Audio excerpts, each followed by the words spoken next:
اعوذ باللہ من الشیطان الرجیم بسم اللہ الرحمن الرحیم رب اشرح لی صدری ویسر لی امری واحلل عقدۃ من لسانی یفقہوا قولی۔ دوستوں، ابھی آپ سے شیئر کرتے ہیں حضرت آدم علیہ السلام نے جو اپنی وفات کے وقت اپنے بیٹے شیس علیہ السلام کو کیا وصیت کی تھی۔ قصہ کچھ یوں ہے کہ شیس علیہ السلام شیس کا معنی ہے اللہ کا عطیہ، اور حضرت آدم و حوا علیہ السلام دونوں ماں باپ نے اس کو یہ نام اس لیے دیا کیونکہ اللہ نے ان کو یہ حابیل کے بدلے عطا فرمایا تھا، اور یہ بہت بڑے پیغمبر گزرے ہیں۔ حضرت ابو ذر رضی اللہ عنہ حضور اکرم صلی اللہ علیہ وسلم سے روایت کرتے ہیں کہ آپ صلی اللہ علیہ وسلم نے فرمایا، اللہ عز و جل نے 100 صحیفے نازل فرمائے، 100 صحیفے، اور 4 کتابیں نازل فرمائی ہیں، اور صرف حضرت شیس علیہ السلام پر 50 صحیفے نازل فرمائے، یعنی کہ 100 میں سے 50 حضرت شیس علیہ السلام کے اوپر نازل فرمائے۔ محمد بن اسحاق رضی اللہ عنہ فرماتے ہیں، جب حضرت آدم علیہ السلام کی وفات کا وقت قریب آیا تو اپنے فرزند حضرت شیس کو وصیت و نصیحت فرمائی، اور دن رات کی گھڑیوں کی پہچان کروائی، اور ان اوقات کی عبادتوں کی تعلیم بھی دی، اور اس کے بعد ایک بڑے طوفان کے وقوع کی پیشگوئی بھی فرمائی۔ اور کہا جاتا ہے کہ آج تمام لوگوں کے نسب حضرت شیس علیہ السلام پر انتہا کو پہنچتے ہیں، کیونکہ ان کے علاوہ دوسری اولاد آدم بالکل ختم ہو گئی تھی، واللہ عالم۔ اور جمعے کے دن جب حضرت آدم علیہ السلام وفات پا گئے تو فرشتے حنوط خوشبو لے کر حضرت آدم کے پاس آئے اور اللہ عز و جل کی طرف سے جنت کا کفن لائے۔ پھر آدم علیہ السلام کے فرزند حضرت شیس نے اس کفن میں ان کو کفنایا۔ ابن اسحاق فرماتے ہیں کہ آفتاب و ماہتاب 7 دنوں راتوں تک گرہن میں رہے۔ ابن زمرہ سعدی کہتے ہیں کہ میں نے مدینے میں ایک بزرگ کو دیکھا جو وعظ فرما رہے تھے۔ میں نے پوچھا کہ یہ کون ہے؟ کہا یہ ابن ابی کعب ہیں۔ تو انہوں نے ابن ابی کعب نے فرمایا، جب حضرت آدم علیہ السلام کی وفات کا وقت قریب آیا تو انہوں نے اپنے بیٹوں کو کہا، اے بیٹو، جنت کے پھلوں کو کھانے کا دل چاہ رہا ہے۔ تو بیٹے چلے گئے تاکہ جنت کے پھل تلاش کر کے لائیں۔ سامنے سے ان کو فرشتے مل گئے جن کے ساتھ کفن اور خوشبو تھی، اور قبر کھودنے کے آلات، پھاوڑے اور ٹوکری وغیرہ۔ تو فرشتوں نے آدم کے بیٹوں سے پوچھا، اے بنی آدم، کہاں اور کس چیز کی تلاش میں جا رہے ہو؟ کہا ہمارے والد مریض ہیں اور جنت کے پھل کھانے کو ان کا جی کر رہا ہے۔ تو فرشتوں نے کہا واپس چلو، تمہارے والد کا وقت پورا ہو گیا ہے۔ تو سب واپس آ گئے۔ حضرت حوا نے فرشتوں کو دیکھا تو پہچان لیا کہ یہ فرشتے ہیں اور کس مقصد کے لیے آئے ہیں۔ تو پھر حضرت آدم علیہ السلام کے لیے پناہ مانگتے لگے تاکہ فرشتے چھوڑ دیں۔ تو حضرت آدم نے حضرت حوا کو فرمایا، مجھے چھوڑو اپنے پاس سے، میں تجھ سے پہلے کا پیدا ہوا ہوں، لہٰذا میرے اور میرے رب کے فرشتوں کے درمیان راستہ خالی کر دو۔ پھر فرشتوں نے ان کی روح قبض کر لی، اور پھر غسل دیا، کفن دیا، خوشبو لگائی، پھر گھڑا کھودا، قبر بنائی، اور پھر حضرت آدم پر نماز جنازہ پڑھی۔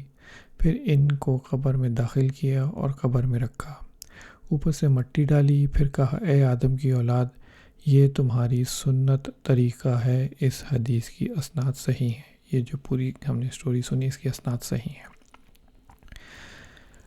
حضرت ابن عباس رضی اللہ عنہ حضور صلی اللہ علیہ وسلم سے ارشاد نقل فرماتے ہیں کہ فرشتوں نے حضرت آدم علیہ السلام پر نماز جنازہ میں 4 تکبیریں بھی کہیں۔ حضرت ابو بکر رضی اللہ عنہ بھی حضرت فاطمہ رضی اللہ عنہ کی نماز جنازہ پڑھانے میں 4 تکبیریں کہیں، اور حضرت صہیب نے حضرت عمر رضی اللہ عنہ کی جماعت میں بھی 4 تکبیریں کہیں۔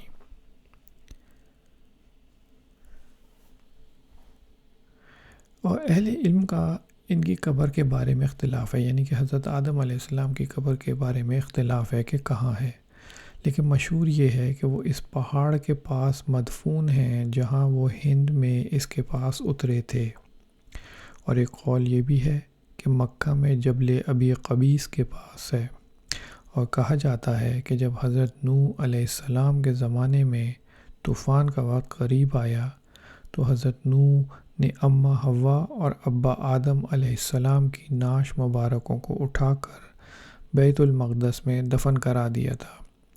اس کو ابن جریر نے بھی نقل فرمایا ہے۔ ابن عساکر رحمۃ اللہ علیہ بعض اہل کتاب سے نقل کرتے ہیں کہ وہاں حضرت آدم علیہ السلام کا سر مسجد میں ابراہیم کے پاس ہے اور پاؤں بیت المقدس کی چٹان کے پاس، اور حوا علیہ السلام حضرت آدم علیہ السلام کی وفات کے صرف 1 سال بعد ہی وفات پا گئی تھی۔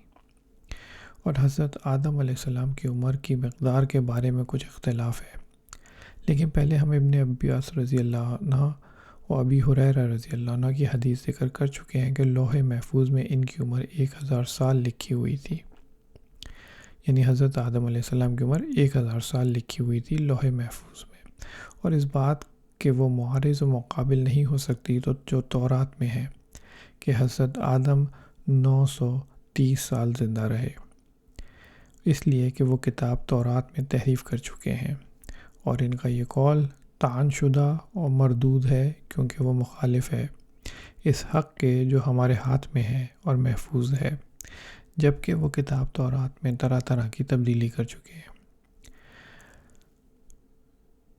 دونوں کے درمیان موافقت اور جمعیت بھی ہو سکتی ہے، اس لیے کہ اگر جو تورات میں ہے اگر محفوظ مان لیا جائے اور اس طرح وہ من جانب اللہ ہوگا تو ہم یہ کہیں گے کہ اس مدت سے مراد وہ مدت ہے جو جنت سے زمین پر اتارے جانے کے بعد انہوں نے بسر کی، اور وہ 930 سال ہے شمسی، اور یہ قمری اعتبار سے 957 سال بنیں گے، اور ان میں وہ 43 سال جمع کر لیے جائیں جو جنت میں بسر کیے۔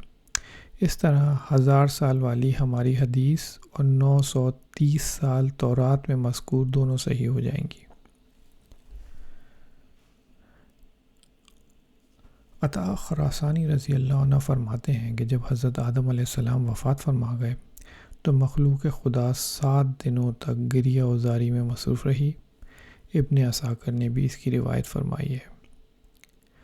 پھر حضرت آدم کی وفات کے بعد نگہبان حضرت شیث علیہ السلام بن گئے، اور وہ بھی نبی تھے، اور پہلے حدیث گزر چکی ہے کہ حضرت ابی ذر حضور صلی اللہ علیہ وسلم سے روایت کرتے ہیں کہ اللہ نے شیث علیہ السلام پر 50 صحیفے نازل فرمائے تھے۔ جب حضرت شیث علیہ السلام کی وفات کا وقت بھی قریب آن پہنچا تو انہوں نے بھی اپنے فرزند نوش کو معاملات سپرد کر دیے۔